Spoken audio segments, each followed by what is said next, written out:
Hello guys, this is me, Sean. I'm here. Welcome back to another Flareon commentary where someone always get burnt.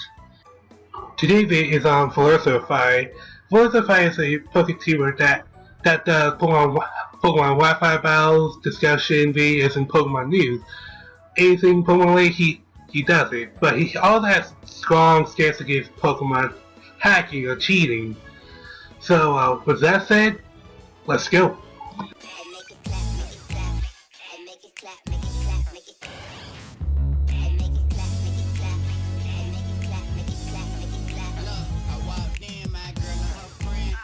On each other head, yeah, they going in. Before I pulled out, when your bitch hopped in, might take it to the house, cause the party never ends.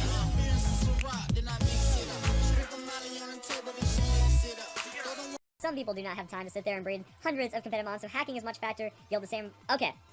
Incorrect in every way. First off, everyone has the time. If you have time to be playing Pokemon in general, like if you don't even have enough time to breed, that means every minute of your life is being used up in some of the ways, so you don't even have time to Pokemon battle. You don't have time to play Pokemon if you don't have time to breed, so that's bullshit right there. Next up is, yes, people do have the time. Personally, I used to work 70 hours a week, 3 jobs, in the 5th generation of Pokemon. So for those of you who don't know, 6th generation is the easiest that Pokemon breeding has ever been. It's 10 times faster, not even exaggerating, at least 10 times quicker than in the 5th generation. So I was working 70 hours a week, 3 jobs. I had to find some time to sleep sometime, and the rest of the time I was breeding legitimate competitive Pokemon in the 5th generation where it took 10 times, even 20 times longer. Like, I would go and throw out 3 IV, 4 IV Pokemon in the battle, because I couldn't, like, it would take so long to get that. So that's no excuse right there. Second off, I retweet these people all the time, I comment these people all the time. Great, you're dedicated to Pokemon. But other people can't be that dedicated to Pokemon in their situations. What if they got very limited time to play Pokemon? And as being is a long tedious process you mentioned in both generations, people rather go to another battle or trade level ground another Pokemon than try for slightly bad stats. Some people may have the time, but most people don't have the patience for Pokemon breeding. Because you can do that with your situation doesn't mean that other people can't in their situations. Because for other people like don't play Pokemon for a main source of money, they can't do that because anything else, and don't expect other people to do the same that you did.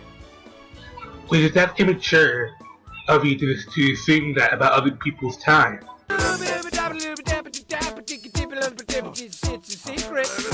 When it comes to competitive Pokemon battling, the largest influence to competitive battling is knowledge. Knowledge is gained through time and experience. So, if you hack up an entire team and you gain experience with that team, you learn its limits, you learn what it's good against, you learn how to play opponents pretty well, you learn what your opponents are doing, you're gaining knowledge, and that is an unfair advantage because that is a legitimate part of skill when it comes to Pokemon, because, like, I think Etika has said this best, it's like, once you know everything about Pokemon, that's when the game begins. That's like when you have cap, because other than that, it's all luck. You can get crit, lose the battle, you can get flinch, lose the battle, your opponent can just bring a better team than you. Like, Pokemon, 90% of Pokemon battles are just one-off of misplays, or outcomps. That, like, rarely is it an even deadlock of skill, and that the better battler always wins. That never happens in Pokemon. So knowledge, through that time you're skipping, which is hours and hours of training on your team, hours and hours of experience, that's an advantage right there. And also, the final objective... This point is neat because Pokemon Showdown alone, and also that can apply to any team because of Pokemon Showdown. Because Pokemon Showdown is a battle simulation of the game, so you can play any team and test it out on the field to see how Jalen do against other teams. So having knowledge of having a high Pokemon in the game, not an advantage over anyone, because he used Pokemon Showdown to simulate a team and actually breed out what you want exactly using Pokemon Showdown knowledge. Have Pokemon via knowledge. It also was just something you use yourself a lot in your videos, so yeah. It doesn't matter if it's legal stats, it doesn't matter any of that. You're gaining multiple advantages. You're also breaking the rules. Like, the conversation should end right there. Discussion's over right here. Read the official rulebook. You're not allowed to use modified hacked Pokemon in any ways. That's it. It doesn't say they're allowed to be the same legality or movesets or IVs or stats or EVs. That the only thing you have against cheating in general is against the rules. That's the only thing you have. But the discussion doesn't have to end on that note.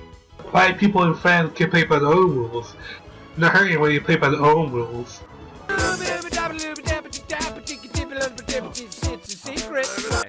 It's like steroids in that regard. If you think about steroids, you know, it's not doing anything beyond what you're capable of. It's just a boost, but it's still an unfair advantage because all the people legitimately putting in their time, all the people following the rules. See, that's the thing. The rule creates a situation. Might sound a little weird, but okay, if steroids were allowed, then everyone would use steroids. But since they're not allowed, that means the people that are using them are getting the unfair advantage compared to the people playing normally. I'm spending my time, I'm allocating my energy resources to following the rules. So by you breaking the rules, it doesn't matter if the rules are stupid. It doesn't matter if you're getting the same result by breaking the rules. It doesn't matter because one, the rules are being broken, so you're just undermining and you're undoing and you're getting an unfair advantage against all the legitimate players. And that's why it's comparing half Pokemon to steroids is a very bad comparison because steroids are regularly used to go further beyond an average player or an average athlete. Hacking Pokemon are usually made to get the same results as a fully IV trained Pokemon, which people usually hack Pokemon for. And yes, they do use the same results because they're both the exact same Pokemon, but just made in a different way. So yeah, it doesn't work like that. Your steroid comparison will have a lag if people was bringing little maxed out Pokemon to Wi-Fi in Pokemon Central tournaments, but people don't do that. People have Pokemon that are similar to IV EV trained Pokemon because the maxed out Pokemon won't pass online. It won't pass in official tournaments. So yeah, no. I'm going to end it here because anything said after here can be covered in my 8 ending segment. So, Verlisify, he looked down if you want to play their own way or hack Pokemon. Bad, awful people, fail. And the only thing you have the right to say is against the official competition rules. And the competition rules always create the situation. But since you're talking to your general sense, in all cases, that's why I put my paw down.